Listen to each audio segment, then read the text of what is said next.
Hello students, welcome to the e-learning program initiated by Sri Gyan Manchi Vidyapeeth for the students of Standard 10, in which we are learning the subject of social science. Students, from the previous few lectures we have started with chapter number 14 of the geography section of this syllabus. Let us take a quick recap of what we have learned so far in chapter number 14. This is the sixth lecture, continuous lecture for chapter number 14.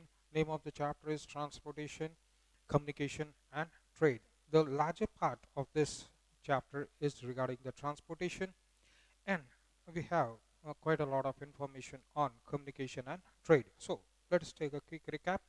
Transportation, we know that is the yardstick to measure the economic development, the social development, the upliftment of the society, the people in it, the standard of living of the people, and the political progress, or we can say the political stability that continues for quite a long time, which assures that people are feeling safe, secure, business, etc. is quite on a rise, and people are happy. So, political stability can also be measured with the help of the transportation, good transportation. That is considered among the internal infrastructural facilities, a very, very important one. So, development of transportation right from the Stone Age till the modern age, we uh, in sequence we learnt about that. Then we learnt about the first thing, transportation, classification of Indian roads into five, that is national highways, uh, state highways, district roads, approach roads for villages, and the border roads. Then we learned about the expressways also in it. Then we learned about the traffic problems and suggestions toward the improvement in traffic problems. uh, then in transportation we also learned about the Indian railways, waterways, airways. Now let us go ahead with transportation. In transportation, uh, pipeline is basically used for transporting liquid. It can be water, it can be oil, or it can be also natural gas. That is, it can be piped for easier transportation rather than transporting it on land with the help of roadways or the railways. We can transport it at a much faster rate with the help of pipelines. So pipelines are laid out uh, all across the country, starting from where it is the crude oil is extracted, or it is pumped out from the ground, and then it is transported to the nearby refineries. The same transportation can be done to far off refineries, and then it can be well distributed, so that cuts costs. The cost is cut, right, because so much crude oil cannot be transported, right, with the help of the road transport or railway. So it is better to transport it by pipelines. So that is a one time cost, but then it is safe, secure, and it saves lots of time, energy, and money. So pipelines as a means of transport are used to transport liquid materials such as water, mineral oil, and natural gas. Please remember this: pipelines, they are a mean of transport for transporting liquid items such as water, mineral oil, and natural gas. Important pipelines of India. Please bear in mind, no maps are given in the textbook, but you have been supplied a separate map for showing that shows the different pipelines that are laid out in the country, and important to bear that in mind, and plus also practice that on the maps. So oil pipeline runs between Naharkatia in Assam to Nunamati, that is Barauni. Barauni is in Bihar, and Naharkatia is in Assam. Assam, we know, is the main hub, ONGC, which extracts uh, oil from the ground, and then it transports to local refinery for the local demand of petroleum in the seven sister states over there, right, northeastern states. Plus it transports with the help of pipeline up till Bihar, so that from Bihar the refinery can refine it and give diesel petrol to the local demands, that is West Bengal, UP, MP, Odisha, Jharkhand, etc. So oil pipeline runs between, the first one is Naharkatia in Assam to Nonamati in Barauni. One pipeline goes from Kallol below in Gujarat, to Koili in Gujarat, and from Salaya to Mathura. Now, Kallol, Koili, and Salaya, all the three of them are in Gujarat, right? So, Kallol to Koili, that is local, right? And Salaya to Mathura. So it caters to all the North Indian states, Madhya Pradesh, etc. Mathura refinery, we have learned that in chapter number 6, yes, which was necessary to be shifted out of Agra because the fumes, the petroleum fumes which came out of it, made the marble yellow and the shine of Taj Mahal was gone. So we know about that, right? So Mathura oil refinery, uh, instead of transporting the crude oil from Ankleshwar all the way to Mathura, right? It's better to have a pipeline for one time and then keep on supplying it. And Mathura refinery is there that caters to the need of petroleum, that is petrol, diesel, kerosene, lubricants, etc. It refines over, distills and refines over there, and then passes on to up to from JNK to Rajasthan and all the nearby adjoining states. So that is what the pipelines are for. Pipeline has been installed from Bombay High to Bombay, Mumbai coast. Now we know Bombay High is situated a little bit distance away in the sea, right, in the Arabian Sea, and from there pipeline is so that the oil keeps on pumping out at Bombay High, and at the same time it is transported with the help of pipelines to Bombay coast. From there to the local refineries in Gujarat. Natural gas is transported through the pipeline, that is Khambat, Dhruvan, Koili, Ahmedabad. Natural gas, we know Baroda. Nowadays, in many of the cities, we have piped natural gas, right, for cooking purpose. So it becomes very easy. Transport is very easy, and it cut down the costs. So please remember, for natural gas line pipeline from Khambat, Dhruvan, Koili, and Ahmedabad. Gujarat transports cooking gas through pipelines in Surat, Bharuch, Vadodara, Ahmedabad, Jamnagar, Morbi, Rajkot, Gandhinagar, etc. Many of the cities are now having, rather than the cylinders, they have piped natural gas to the kitchen.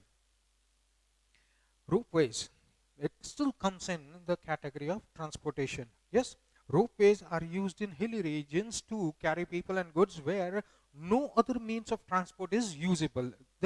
Because of the inaccessible heights or inaccessible areas where you just cannot build any roads, etc. So ropeways are very, very important over there. That is the only mode of transport where the hilly people can be in touch with the rest of the world. So ropeways are used in hilly regions to carry people and goods, transport tourists also. Now that is also a means and method for recreation, right, and also for easily going from the foot of the hill or mountain to the mountain top, right? So natural resources, labor, etc., all of them can be transported with the help of ropeways.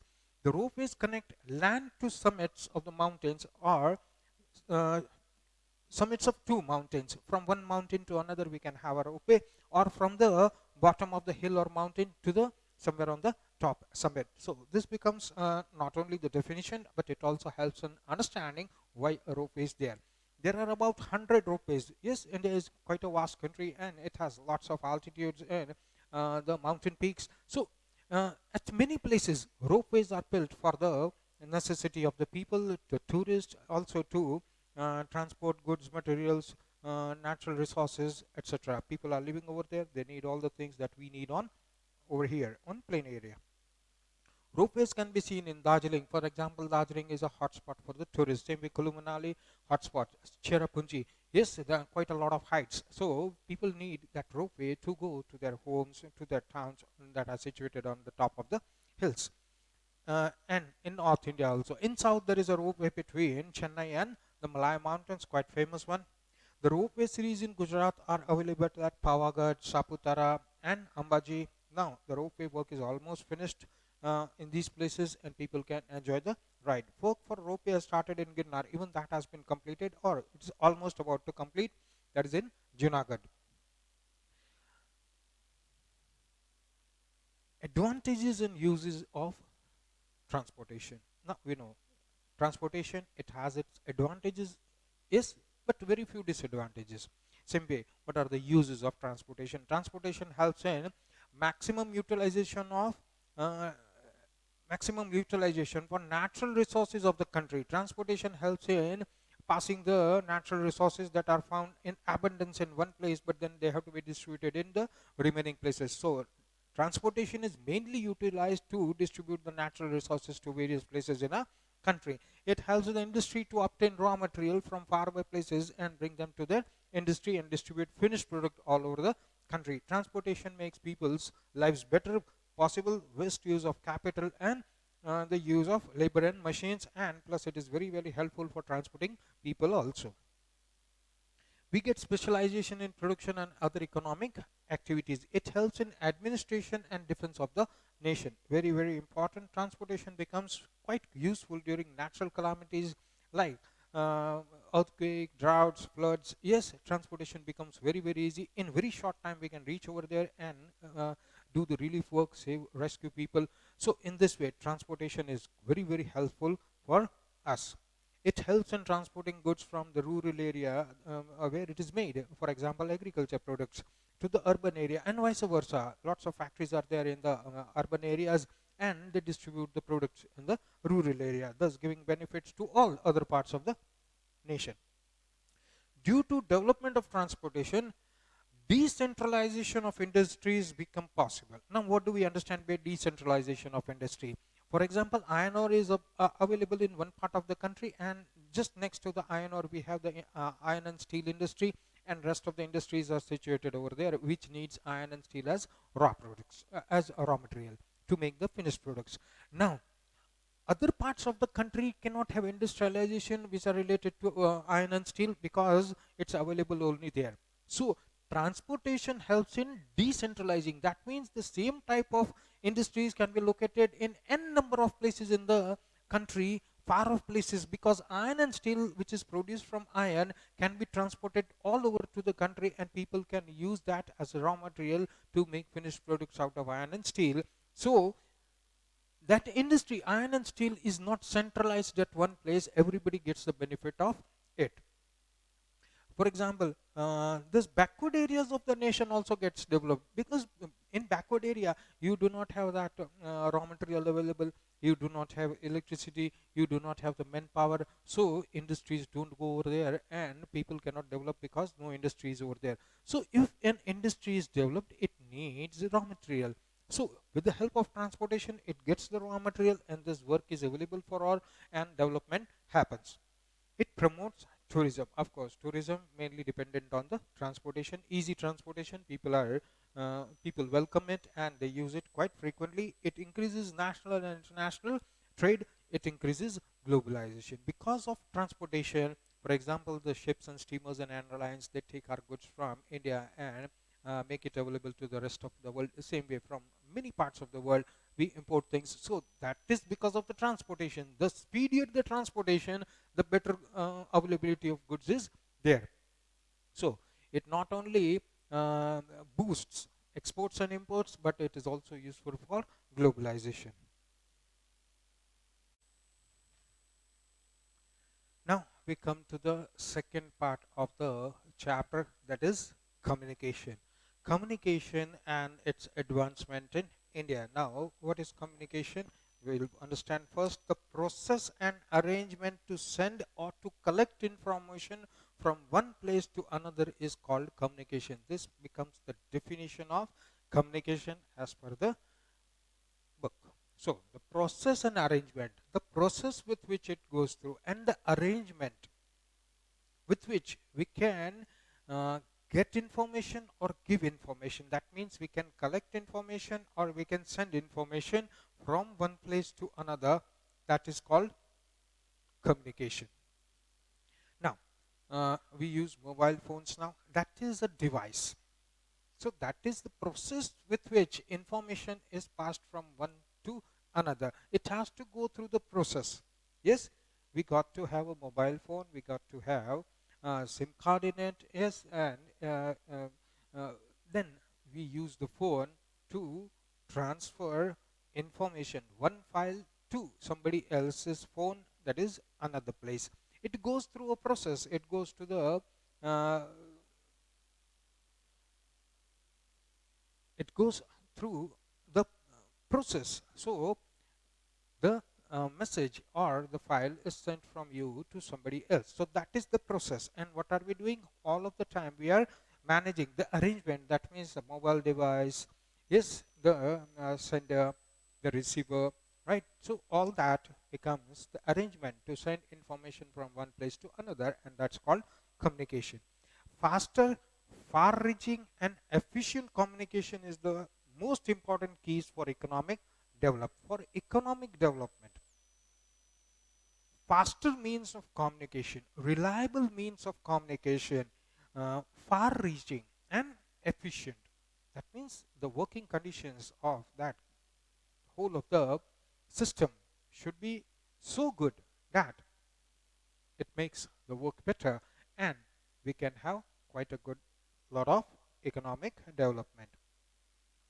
The communication system and infrastructure is extremely necessary. As we were speaking about the phone with which we send messages and we get messages, so that is nothing but the infrastructure facilities.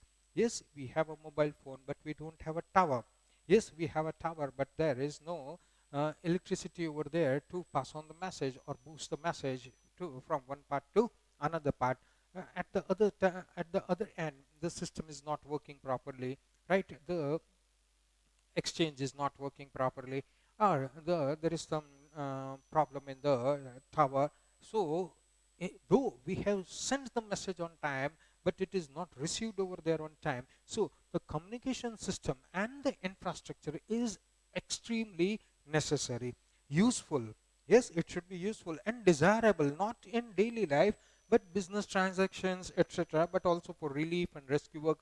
So for an all around development, you need to be far reaching. That means we need to be that communication should be available in all the spheres of life, whether it is a hospital, whether it is a medical store, or whether it is uh, a hotel, or we are just working at our workplace. We need communication everywhere. So it's not desirable that it should be limited to one specific area only, but it is desirable that we make extreme use of it, and not only in our daily life but all the business transaction also, as the relief rescue works at the time of natural hazards like flood, drought, cyclone, tsunami. Things should be working properly in an efficient manner. Communication system also plays an important role in the economic, social, and cultural progress of the nation, and for maintaining national integration and unity. For example, we have the TV sets, we have radio systems, we have radio, right? We have mobiles where TV, radio, everything can be accessed. So that becomes the place where one person can communicate. For example, Prime Minister can communicate with all the citizens of the country and all the citizens of the country residing outside of the country also, right? So communication system plays a very important role in not only the economic, social, or the cultural progress, but it keeps the nation together, and it's very very necessary for the integrity of the nation. In ancient time, messages, now we come to ancient, how the messages were passed, how communication was done in the earlier stage. Messages were delivered by the playing of the dole or the drum, or speaking loudly, by generating smoke, or with the help of pigeons and other animals. We know whole of the process, right? The modern communication system includes mail services, telegraph, radio, television, telephone, mobile and smartphones, internet, satellite. Yes, uh, it's all it's all about memorizing and writing it. The modern day communication, has made communication very fast, easy, cheap, reliable, and efficient. We are thankful to science and technology for the advancement of the communication system. Today, we can see all the important events of the world live. Yes, we can see at the moment something is happening in US or Australia or some any part of the world. We can see it alive, live, because of the efficient system of communication with the help of satellites, etc. Yet to be connected to the whole. Broadly, the communication system can be divided into two types. One is individual communication and the other one is mass communication system. For example, we talk with the family with the help of the phone. That is an individual communication system. But with the help of TV, as we just discussed, yes, the Prime Minister can be in touch with each and every individual in the country. That is called mass communication. Types of communication system. There are two: individual communication and mass communication. Now, what is individual communication system? Internet, smartphones are the most effective individual communication tools. Internet allows faster communication with the help of email, e-commerce, exchange of currency, etc. Moreover, there has been a quite a lot of revolution in the telecommunication part, though through various applications like Facebook, WhatsApp, Paytm, Google Maps, etc. Lots of development is continuously happening in the telecommunication world. Today, even the far-off village, the villager in the remotest part is able to communicate very well with the help of these devices and can be in contact with the world. Now, what is mass communication system? That consists of two: print media and electronic media. Print media means newspapers, magazines, pamphlets, etc. Yes, we all read newspaper, right? We read news from all around the world, all around the country, what's happening in our district, in our town. We can read that. So that is mass communication. Each and everybody is reading that newspaper, right? So everybody comes to know. That is called print media, which includes newspapers, magazines, pamphlets, etc. What is electronic media? That also we know: TV, radio, internet, etc. So particularly the communication part in this chapter is quite small, but then mostly we know that part and we can write it on our own also. These are some of the things that we should understand. Prasar Bharati. In India, Prasar Bharati is the autonomous body, autonomous, working on its own. Yes, established for public service broadcasting at national level. Prasar Bharati has two divisions. One is All India Radio, that is AIR, Akashvani we can say, and broadcasting, that is for radio broadcasting, and Doordarshan for television broadcasting. So Prasar Bharati, under Prasar Bharati, both these things come. So what is Prasar Bharati?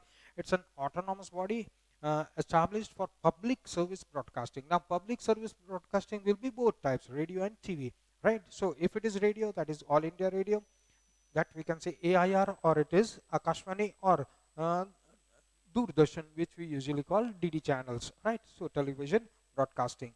All India Radio runs, please note it down, 415 radio stations spread all over India for covering even the most remote areas. Nowadays, apart from that, we have AIR, which is broadcasting in more than 23 known languages in India, used by lots of people. AIR does extremely important function of spreading the news, especially in times of natural calamities. People can always tune into radio. Yes, a radio set doesn't cost that much, and also nowadays it's available in the mobile also. So the government can well be in touch with everyone with the help of the radio broadcasting and give necessary information to people in diverse conditions such as natural disasters, broadcasting other day-to-day news, and lots of other information. By making use of the satellites, Doordarshan channel broadcast news, weather forecast, programs on entertainment, education, agriculture education for children also nowadays, yes, college students also, all of that is broadcasted on the TV. Today, many private channels have also started programs like Doordarshan. Yes, we know all the different channels, entertainment channels that we have. Yes, like Sony TV, Sub TV, all that. The role of satellites and communication. Artificial satellites are the base of communication. All the wireless communication such as radio, TV, mobile, internet takes place only with the help of satellites. Yes, the Indian National Satellite System, INSAT. What is INSAT? Indian National Satellite System is a series of multipurpose satellites which provide the services of telecommunication, broadcasting, meteorology. What is that? Weather forecasting is called meteorology. Services such as weather report, cyclone, tsunami, etc. So INSAT satellites are very useful for warnings. It can be used as a warning system. Yes, even before the storm comes to the shore, people are advised, right, 5 days, 6 days ahead that a storm is brewing, so prepare for the storm, right? So that way it is used as a warning system. INSAT, that is Indian National Satellite System. Over and above, several satellites of India has launched Polar Satellite Launch Vehicle, PSLV. PSLV, I've heard the name. What is PSLV? Polar Satellite Launch Vehicle, to launch satellites in space. It's movable so that we can launch the rocket and the satellites in the correct orbit in the space. India has also developed Indian Remote Sensing Satellite IRS for working fields, agriculture, identifying water resources, minerals, etc. Right, so it's quite helpful. So satellites, artificial satellites, very useful in communication and in giving us lots of other information also. Now we come to the third section of the chapter, that is trade. The types of trades that take place in India. Broadly, there are two types of trade. One is export and one is import. So, what is export and import? That is related. That is internal trade and international trade. Right? Broadly, they are divided into two types. First is internal trade. What is internal trade? The commercial transaction of goods or services among the various states within themselves or regions of the same country. For example, the goods is going from the north area to the south area, or from the east area to the west area, or from the west area to the remaining parts, irrespective of the states, or the one state is doing business with another state. All of that, it happens within the same country, then it's known as internal trade. And for example, Gujarat and Assam supply mineral oil to other states of India. Now, Gujarat, we have lots of extraction of crude oil. Same way, Assam also has lots of extraction of crude oil, pumping out of the crude oil, and it distributes to the remaining states because they don't produce it. So we have to distribute them equally to everybody.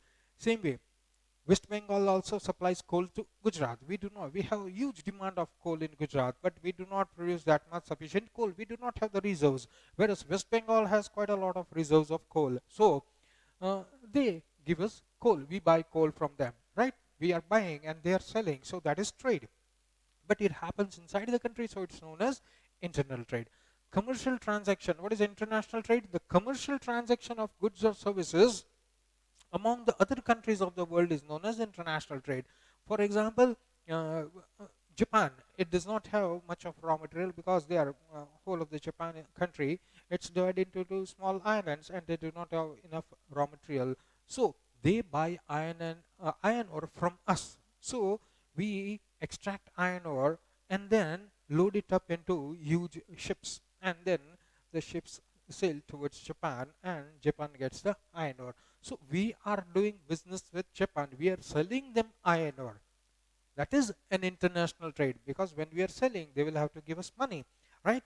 And we know all the electronic gadgets, etc., TV sets, all the musical instruments, etc. We buy from them, right? So all the electronic gadgets, mobiles, etc., we buy from them, right? So they are selling and we are buying, so we got to give the money. So this is international transaction. For example, India imports jute from Bangladesh while exports many products to Europe. Yes, because jute, we know Bangladesh is the largest producer of jute, but then we are the largest exporters of jute products. We buy jute from them, we give them money, and then we make things from them and sell it in the rest of the world.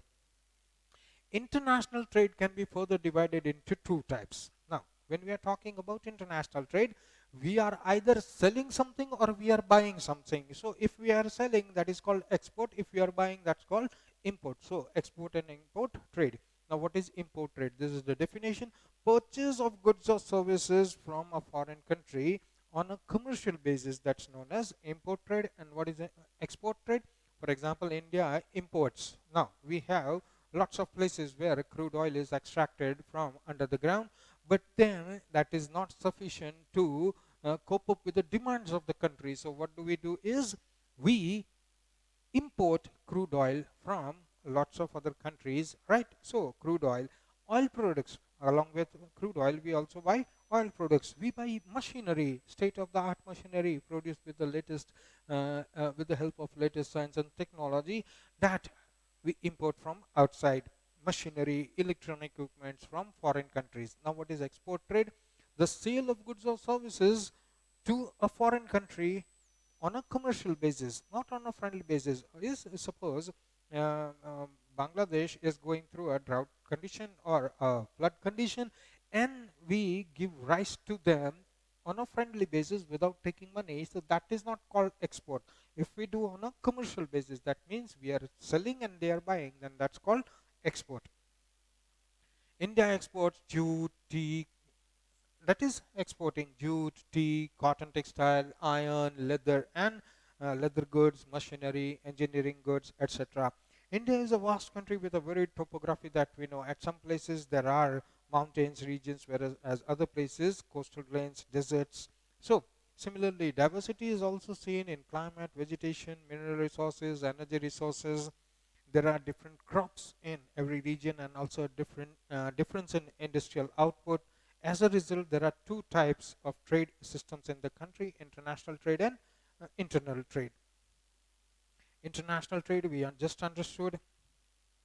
Now, international trade, the commercial transaction of goods and services among the countries of the world, is known as international. Today's world, every country is involved in import and export. No country can say that I am self-sufficient, I don't need from anybody, and I don't need to give to anybody. Every country is dependent for one or another thing on each other. So export and import keeps on happening. For country, it is important to see its import do not exceed its export.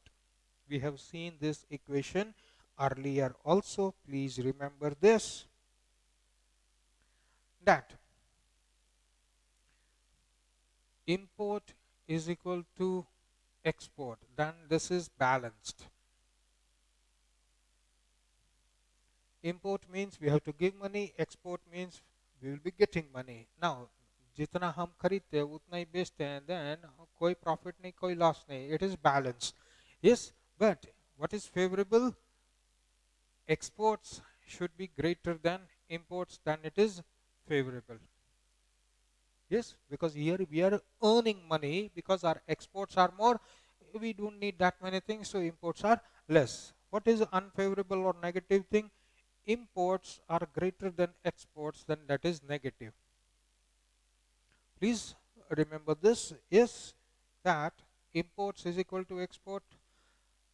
जितने पैसे का हम सामान बाहर से मंगाते हैं उतने ही पैसे का सामान अगर हम बाहर किसी भी देश को बेचते हैं, then that is good condition. It's balanced. We are not profiting, we are not at a loss. But if our exports are greater than imports, then we are at a positive side. That means we are doing some good business, we are earning, that is favorable. But if our imports are more and our exports are a lot less, than that is negative, or that trade is not balanced. Yes, even though after all these years of independence, we try hard, yes, and we are increasing our exports, but on the other hand, the imports also increase.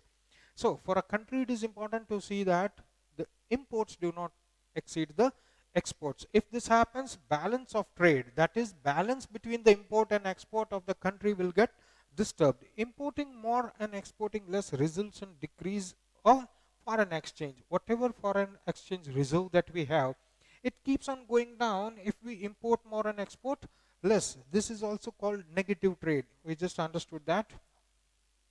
On the other hand, if the country exports more compared to the imports, then the trade is positive. The increase, it increases the reserve, right? Because we are earning money, we are not giving much. So it keeps on increasing the foreign exchange reserve that we have, and that is good. The value of currency of that country that exports more increases in the international market, and that which imports more decreases. A point to understand that if our exports are more than imports, then what will happen? The value of rupee in the international market will go up. Whereas if our imports are more than exports, the value of rupee in international market will go down. So in easier terms, if we say, if we compare our rupee with dollar, that is an international currency, US dollar, right? So every time we have to pay more to get $1, that means our imports are more than our exports.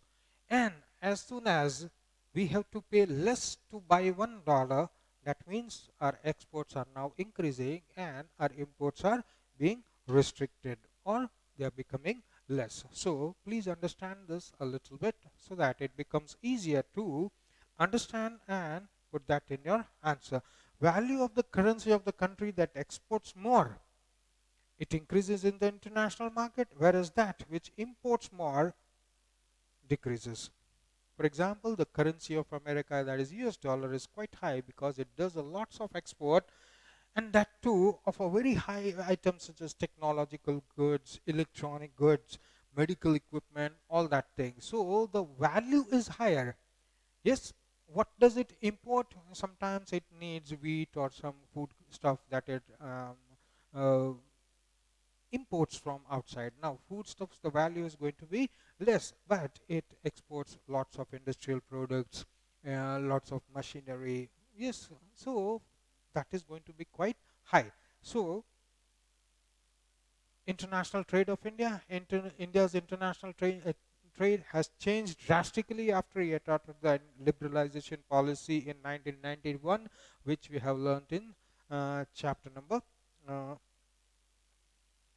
15, right? 15 and 16. However, India's trade balance is negative since last few years because in order to make this trade balance positive, the government has started lots of innovative ideas like Make in India, etc. So that people can give us orders and we can make it and then we can export. As soon as we export, right, foreign exchange will increase and that will be able to balance the import and export trade. Objective of this project is to attract foreign companies to produce their goods in India and then export them to foreign countries. This will increase our exports and hence make our trade balance positive. Import trade of India. India imports iron, copper whenever India is not able to produce sufficient iron owing to this large population and rising number of vehicles. There is a huge demand of India in terms of petroleum, petroleum products and lubricants. These are also important for machines. So import of these items is compulsory and we cannot do without it.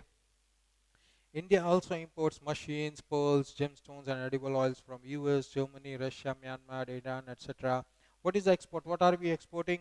Although India has increased the capacity to export more, but it restricts its export to a certain limit. It is then so that whatever we make, if we export that, then prices of that commodity in India will increase because there is a huge demand and the supply is going outside rather than fulfilling the demand of the country. So it does not increase the price of the goods within certain limits. So we produce a lot, but then we are not able to export it because there is such a lot of demand in the country itself.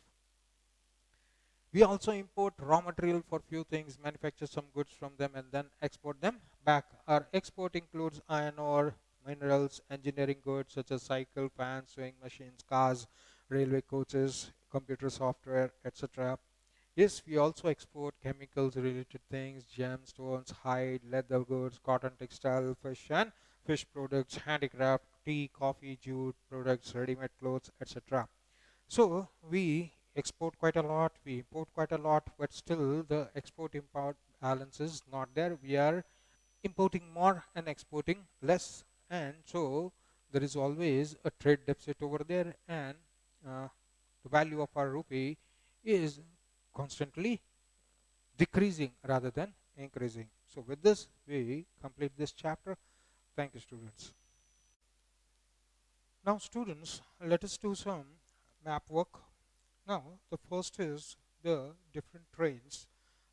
It's given in your material also. Some 11 specific routes, railway routes, where important trains run from one part of the country to another. That's given to you. Yes, the first one is Himsagar Express. Earlier it was from Jammu. Nowadays the lines are up till Katra. So from Katra, yes, Jammu means J&K and Kanyakumari, that is the end part, the southernmost peak of the peninsular India, which is in Tamil Nadu. So we have Jammu over here, just above that Katra. So you can see number one is written over here. So from Jammu, it goes to Delhi. Then you follow the number one wherever it is written. right? It goes to Jhansi, then it goes to Bhopal, then it doesn't go towards Mumbai, it comes towards Vijayawada, which is in Andhra, and then from Vijayawada it comes down to Trichur and then to Kanyakumari. So what we are supposed to do in map work is the two endpoints of the train, that is the starting point and the destination. If we take starting point, which is usually J&K, that is Jammu, Katra is the starting point, and the end point, that is the destination, is Kanyakumari. So the complete track is to be marked, which can be marked in this way. Yes, we just have to make a line, yes, give quite a lot of space so that it doesn't get congested, it doesn't look dirty, and it is clearly seen. Now after marking it, we have to write the name of Katra or Jammu, wherever, right? Both of them can do. Kanyakumari, that is the destination point, and we have to write two important junctions in between. That will give you 1 mark in the map work. Out of the 4 marks question of map work, we are going to get 1 question from this chapter, right? So usually the train route is asked in it, waterways is asked in it, right? So we better concentrate on that, and mark the starting station, ending station, is make correct symbol, and then add that symbol in the legend that this is the route, right? And then also add to destination. It will be in the question that mark Vivek Express showing 2 important junctions. That means Vivek Express, wherever it starts, wherever it ends, and 2 important junctions. So here 2 important junctions can be Delhi or Jhansi. It can be Jhansi or Bhopal. It can be Bhopal or Vijayawada. Alternately, it can be Delhi or Vijayawada, or it can be Trichur, or so in this way, mark any 2 junctions, bigger junctions that are on the route, right? Second is Konkan railway route. Konkan railway route एक ही जगह पे होगा. This is Konkan railway route, right? Starting from Maharashtra above Pune, and in Karnataka it ends. Yes, so this is the Konkan railway. It's clearly given in the material provided to you. Jammu to Delhi, that same route is to be marked. Yes, only thing is we have to mark only from Jammu to Delhi. Otherwise, it is that same route of Himsagar Express, that is Katra to Kanyakumari. So Jammu to Delhi, uh, Delhi to Kolkata. Now this is from one metropolitan city, or from the NCR, that is National Capital Region, to Kolkata, right? That is the metropolitan city. So here it is at number 4. So here you will be seeing 4. Yes, this is the route. And mark 2 important junctions. One can be Lucknow, one can be Patna, right? Then Mumbai to Ratlam. Now Mumbai to Ratlam is that same route to Delhi. Mumbai to Ratlam is the same route to Delhi. Yes, Mumbai is over here, Ratlam is just here, right? So Mumbai to Ratlam, 2 important stations can be Surat and Vadodara.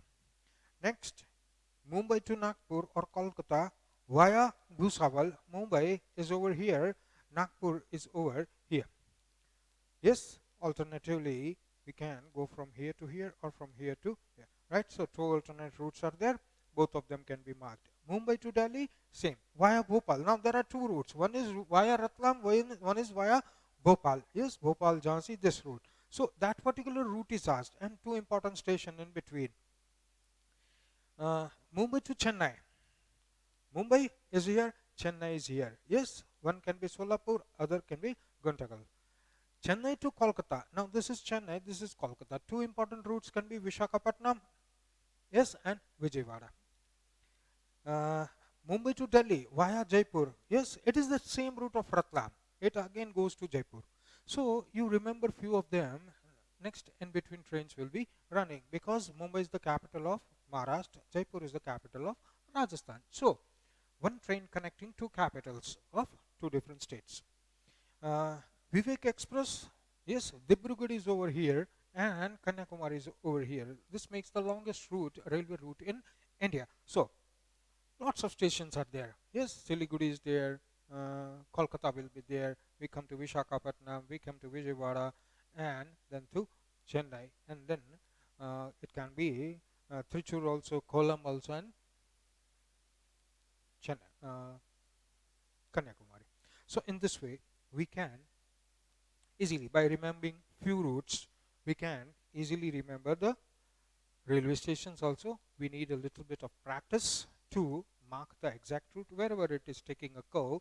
It is an approximation, right? You don't make a straight line. Please see that you don't make a straight line, right? The line should be crooked because the railway lines never go straight. Now we come to the waterways. Yes, waterways 1, 2, 3, 4, and 5. It is more clearly, and the same map is also given in the material provided to you. Now, Ganga between Haldia and Allahabad. Allahabad, we can see it's in UP over here, Haldia over here. Yes, a black line is marked. Same way, because you will be given political map showing the state boundaries also. Yes, it will not be a physical map where whole of the India inside map will be plain. That's called a physical map. You will be getting a political map, right? So it will become quite easy. Yes, that this is UP, this is Bihar, this is West Bengal. So somewhere over here in the corner is Allahabad. From there it starts and goes all up to Haldia. And you can mark over there, and in the legend right over there, the marking, whatever you do the marking, that this is the waterways. It is the same way in which we mark. Yes, we remember that we made this in railway line, and we'll make a thicker line. We'll make a thicker line for showing the waterways, and the same can be shown in the legend like this, that this is a railway line, that is if it is say Himsagar Express, then right over there Himsagar Express, and this is waterways number 2. You can show it in the legend in the Bay of Bengal, right? So that's Brahmaputra between Dhubri and Sindhia. Dhubri is over here. Yes, from Dhubri to Sadia. That is 891 kilometers. West Coast Canal between Kollam and Kottapuram. This is Kollam and Kottapuram, right? This much area. It is very clear in the map provided to you, so you can practice over there and see it. Godavari Krishna River between Kakinada and Puducherry. This one is the second largest. Yes, it is over here like this. Puducherry to Kakinada to Puducherry. This is Chennai, right? This is Chennai, and Puducherry will be above that. So from here to here it starts. From the river Godavari Krishna to Brahmani River between Goenkalli and Thalcher. This one, Goenkalli and Thalcher. It's given over there, right? So in this way, waterways and railway, both these maps are to be done on a compulsory basis, and you got to practice it a lot, so that waterway number 1, 2, 3, 4, 5. There are only 5, right? So practice a lot on the map. Yes, and same way the important trains, routes, and the in-between junctions. Yes, they're not much, so can be easily remembered. Thank you, students.